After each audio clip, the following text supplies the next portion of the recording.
ज्ञान के जिज्ञासुओं, महाभारत की इस महागाथा के 23वें अध्याय में आपका स्वागत है। पिछले अध्याय में हमने कुरुक्षेत्र युद्ध के 10वें दिन की घटनाओं और गुरु द्रोणाचार्य के सेनापतित्व को देखा। साथ ही कर्ण के युद्ध में प्रवेश से युद्ध की तीव्रता भी बढ़ी थी। आज हम उस महासंग्राम के 11वें दिन में प्रवेश करेंगे, जहां द्रोणाचार्य का पराक्रम एक बार फिर पांडवों के लिए बड़ी चुनौती बन जाएगा। युद्ध के 11वें दिन कौरव सेना के सेनापति द्रोणाचार्य ने सकट व्यूह की रचना को और मजबूत किया। पांडवों की ओर से धृष्टद्युम्न ने भी अपनी सेना को नई रणनीति के साथ तैयार किया। दोनों पक्षों के योद्धा अब तक की लड़ाइयों से थके हुए थे, लेकिन उनके संकल्प में कोई कमी नहीं थी। 11वें दिन का युद्ध अत्यंत भीषण था और गुरु द्रोणाचार्य ने अपने युद्ध कौशल का अद्भुत प्रदर्शन किया। उन्होंने पांडव सेना में घुसकर भयंकर तबाही मचाई। उनके बाणों की वर्षा से पांडव सेना के कई महारथी घायल हुए और पीछे हटने पर मजबूर हो गए।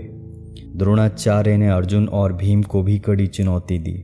इस दिन कर्ण भी युद्ध में पूरी शक्ति से शामिल था।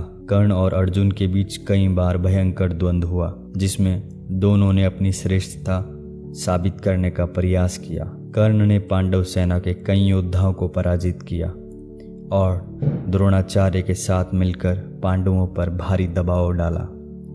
भीम ने भी अपनी गदा से कौरव सेना में हाहाकार मचाया और दुर्योधन के कई सैनिकों को पराजित किया। इस दिन अभिमन्यु और सात्यकी जैसे युवाओं योद्धाओं को भी अपनी वीरता का प्रदर्शन करने को मिला और कौरव सेना को कड़ी टक्कर दी। उन्होंने द्रोणाचार्य और कर्ण जैसे महारथियों के सामने अपनी दृढ़ता दिखाई। दुर्योधन द्रोणाचार्य और कर्ण के पराक्रम से प्रसन्न था, लेकिन वह अभी भी पांडवों को पूरी तरह से पराजित ना कर पाने से बेचैन था। वह लगातार अपने सेनापतियों को अधिक आक्रामक होने के लिए प्रेरित कर रहा था और युधिष्ठिर को बंदी बनाने की योजना बना रहा था।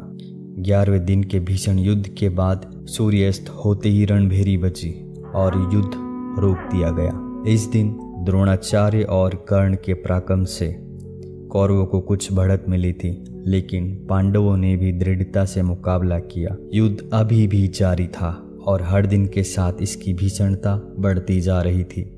और इस प्रकार महाभारत के 23वें अध्याय का समापन होता है, जिसमें हमने कुरुक्षेत्र युद्ध के 11वें दिन की घटनाओं और गुरु द्रोणाचार्य तथा कर्ण के पराक्रम को देखा।